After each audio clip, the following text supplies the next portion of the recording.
যে রাধে সে চুল বাঁধে। আজকের নারী বাড়ির পুজো পাঠ থেকে কর্পোরেট ওয়ার্ল্ডে দিদিগিরি সব পারে। সতীদাহ প্রথা, কন্যা ভ্রূণ হত্যা বন্ধ করা থেকে সংসদে নারী শক্তি বন্দন অধিনিয়ম আইন আনা পর্যন্ত নারী সমাজের অধিকার রক্ষায় এক দীর্ঘ পথ। অথচ নারী শক্তি বন্ধন অধিনিয়মের বিরোধিতা করে সমাজের নারীদের 150 বছর পিছিয়ে দিতে চায় মমতা বন্দ্যোপাধ্যায়ের সরকার, যেখানে নারীদের অধিকার ও মর্যাদা রক্ষায় প্রতিশ্রুতিবদ্ধ মোদী সরকার। স্বচ্ছ ভারত ও উজ্জ্বলা যোজনার মাধ্যমে মৌলিক সম্মান নিশ্চিত করা, লাখপতি দিদির মাধ্যমে আর্থিক স্বাধীনতা, নারী সমাজের অগ্রগতির জন্য একের পর এক পদক্ষেপ নিয়েছেন মোদীজি। এই বিল পাশ হলে পশ্চিমবঙ্গে আসন 42 থেকে বেড়ে হতো 63।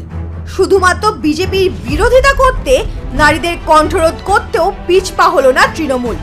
রাজ্যের স্বার্থ বা নারী সম্মান নয়, এদের কাছে রাজনীতি আগে। তবে আর নয়, 4 মে জবাব দেবে পশ্চিমবঙ্গের দুর্গারা।